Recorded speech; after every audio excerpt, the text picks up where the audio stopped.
Assalamualaikum warahmatullahi wabarakatuh. Saya Fahmud Tajuddin akan mengutarakan pemahaman saya mengenai strategi mewujudkan pemikiran Ki Hajar Dewantara tentang pendidikan yang berpihak pada murid. Penerapan ide gagasan sesuai dengan pemikiran KHD pembelajaran yang student-centered. Maksud dari pendidikan yang berhamba pada anak bahwa pendidikan harus berpihak pada peserta didik, karena pendidikan adalah menuntun kodrat alam maupun zamannya agar mereka dapat mencapai keselamatan dan kebahagiaan yang setinggi-tingginya, baik sebagai manusia maupun sebagai anggota masyarakat. Filosofi pendidikan bebas dari segala ikatan, memiliki hati yang suci ketika mendekati anak, dan tidak meminta suatu hak atau balasan, melainkan untuk berhamba pada sang anak. Ki Hajar Dewantara tahun 1922.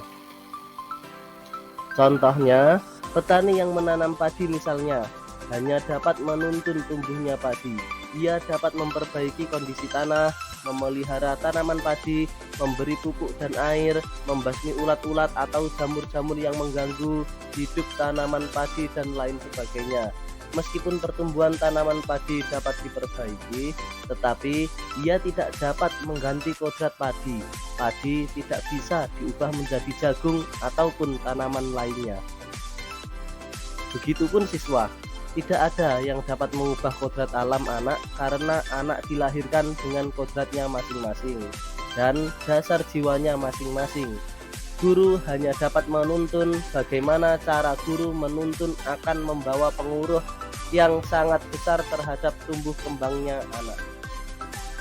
Demikianlah pendidikan itu, walaupun hanya dapat menuntun, akan tetapi faedahnya bagi hidup tumbuhnya anak-anak sangatlah besar.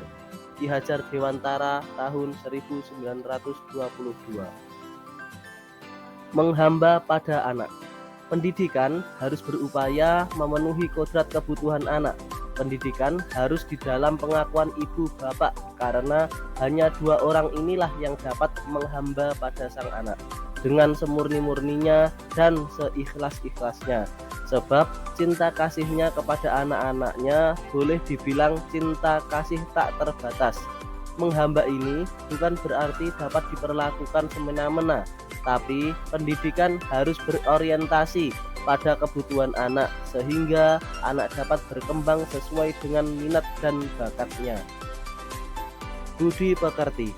Budi pekerti, watak atau karakter merupakan hasil dari bersatunya gerak pikiran, perasaan, dan kehendak atau kemauan sehingga menimbulkan tenaga.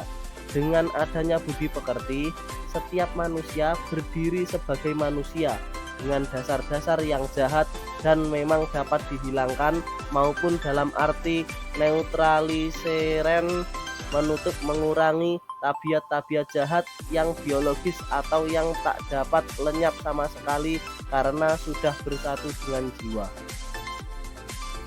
Bermain merupakan kodrat anak. Bermain merupakan kodrat anak. Menurut KHD, permainan anak itulah pendidikan.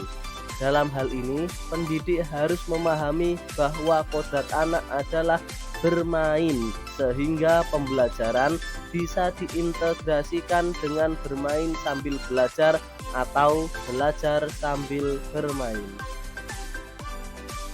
Strategi pendidikan yang tidak kaku, seperti misalnya memberi kesempatan berpendapat, membangun pemahamannya sendiri, berpartisipasi dengan kesepakatan kelas, guru bersikap demokratis, jangan menjadikan siswa sebagai kertas kosong, memanusiakan manusia, melatih siswa memberikan feedback atau timbal balik, membuat RPP atau modul ajar yang tidak membosankan, membuat suasana kelas menjadi nyaman, mengenali siswa lebih baik, mengenali kecerdasan dominan siswa, ramah dengan para siswa, adil pada semua siswa, membantu dan mengarahkan siswa yang berbeda selera belajar, serta evaluasi proses pembelajaran.